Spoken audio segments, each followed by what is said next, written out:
వేదిక మీదకి రావాల్సిందిగా సవినీయంగా కోరుతున్నాం. ఈ కార్యక్రమాన్ని నడిపించవలసిందిగా వైజాగ్ జర్నలిస్ట్ ఫోరం అధ్యక్షులు గంటల శ్రీనిబాబు గారు. వైజాగ్ జర్నలిస్టుల ఫోరం ఆహ్వానం మేరకు కార్యక్రమాన్ని మన మేధావులందరూ వచ్చున్నారు కాబట్టి దయచేసి మన మిత్రులందరూ కూడా ఈ కార్యక్రమానికి సంబంధించి ముఖ్య అతిథిగా హాజరైనటువంటి మేధావుల సంఘం అధ్యక్షులు, మరి అదేవిధంగా పెద్దలు, అనేక సుదీర్ఘ పోరాటాలు చేస్తూ విశాఖపట్నంలో ప్రజా సమస్యల పరిష్కారానికి నిరంతరం పాటుపడుతున్న వామపక్ష పార్టీల రాష్ట్ర నాయకులు నరసింహరావు గారు జరిపినట్లయితే ఖచ్చితంగా ఏపీకి న్యాయం చేయాలనే భావన ఉంటుంది. ఎందుకంటే ఆయన పరిచయం అదేవిధంగా సాగునీటి ప్రాజెక్టులు, తాగునీటి ప్రాజెక్టులు ఏ బడ్జెట్లకి ఎంత అనేక అంశాలు పొందుపరిచారు ఆ పుస్తకంలో. నిజంగా మరి ఆయన సమస్యల పరిష్కారంలోనే ముందుంటాం. మరి ఇంత మంచి అవకాశం కల్పించిన ఓపికగా ఉండాలని కోరుకుంటూ మరి కార్యక్రమంలో మా వైజాగ్ జర్నలిస్ట్ ఫోరం సభాధ్యక్షులు, వైజాగ్ జర్నలిస్ట్ ఫోరం అధ్యక్షులు 7 మండలాలతో కలిసి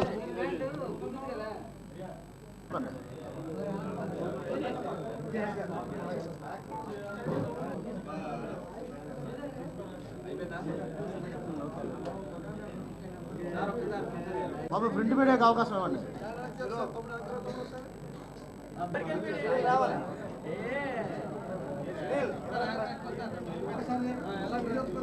బాబు ఎలక్ట్రానిక్ మీడియా ఒకసారి తమ్ముడు ఇవ్వండి.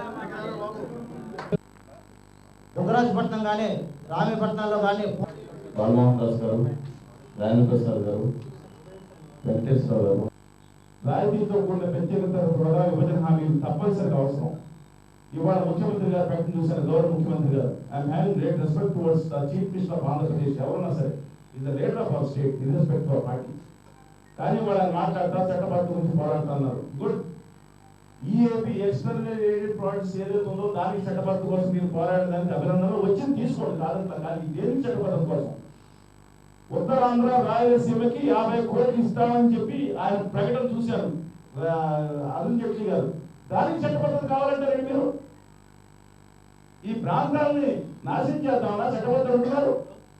24,000 కోట్ల రూపాయలు కావాలని మీరే అడిగారు కదా. 50 కోట్లుగా చట్టబద్ధతని ఎలా అడుగుతున్నారు? మిమ్మల్ని ఎవరో తప్పుదారి పట్టిస్తున్నారు, లేదంటే తప్పు చేస్తున్నారు. అదొక్కడే కాకుండా విశాఖపట్నం రైల్వే జోన్ గురించి దాంట్లో ప్రస్తావన లేదు. ఈ ఎలక్షన్స్ ముందు 5 ఏళ్ళ ముందు ఎలక్షన్స్ ముందు సంవత్సరాలకి అనౌన్స్ చేసే అవకాశం ఉంటుంది. అంటే కేవలం స్వార్థం కోసం మనం పోరాడాలి. అదొకటే కాకుండా రాజధాని గురించి చట్టబద్ధత, ఏం చట్టబద్ధత కావాలి మీకు? హడ్కోలు ఏం చెప్తున్నారు? చట్టంలో ఉన్న ప్రకారం మొత్తం నిర్మాణాలతో కాకుండా మొత్తం ఇన్ఫ్రాస్ట్రక్చర్ కూడా మొత్తం మీ ప్రభుత్వం ఆంధ్రప్రదేశ్ ప్రభుత్వానికి కేంద్ర ప్రభుత్వం కట్టివ్వాలి కదా. మళ్ళీ లోనికి వెళ్తారు. దేని చట్టబద్ధత కావాలి? పోలవరం ప్రాజెక్టు ఆర్థిక శాఖ మంత్రి ఆయన ఇచ్చిన దిక్కుమాలిన ఆర్థిక ప్యాకేజీ అని చెప్పబడే దాంట్లో మేము ఏదైతే 2010లో ఆమోదించబడిన ఆ 16,000 కోట్ల రూపాయలు ఉందో దాంట్లో 5,134 కోట్లు ఇచ్చేసాం. ఇప్పుడు 3,000 కోట్లు ఇచ్చేసాం చూశారు. దాంట్లో ఇరిగేషన్ కంపెనీ తప్ప మిగతా మనకి నీటి విశాఖపట్నం కానీ అక్కడ నీటి పాత్రలు కానీ ఎలక్ట్రిసిటీ కానీ తగ్గించేసి మిగతా ఇస్తామంటే 8,000 కోట్లు ఇస్తారు. మీరు 4,000 కోట్లు ఇస్తారా? 5,000 కోట్లు ఇస్తారు. దీనికి చట్టబద్ధత కావాలంటారండి.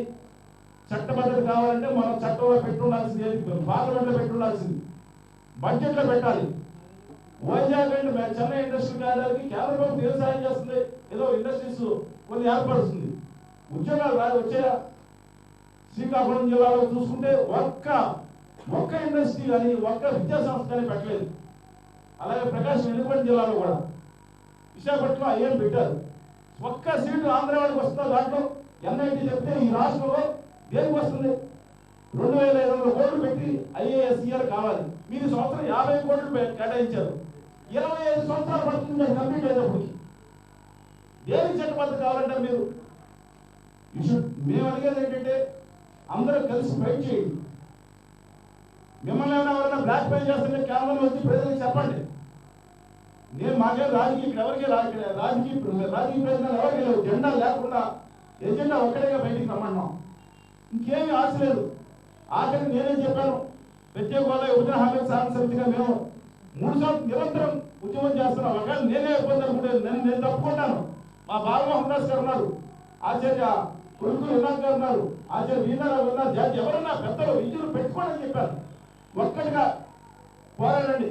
పవన్ కళ్యాణ్ గారు, జగన్మోహన్ రెడ్డి గారు, భారత కమ్యూనిస్ట్ పార్టీ నాయకుడు రామకృష్ణ గారు, మధు గారు, ఆమ్ ఆద్మీ పార్టీ నాయకుడు, అలాగే కాంగ్రెస్ పార్టీ రఘువీరెడ్డి గారు అందరికీ విజ్ఞప్తి చేస్తున్నా, చిత్తశుద్ధి ఉందనుకుంటే మాత్రం తప్పనిసరిగా ఒకరి నేతృత్వంలో ఫైట్ చేద్దాం. It cannot be political issue ఉన్న 2019 వరకు దయచేసి ఎవరన్నా అనుకుంటే తప్పు. చేతకాని వాళ్ళు, చేవలేని వాళ్ళు, ఆంధ్ర వాళ్ళు అనుకుంటారు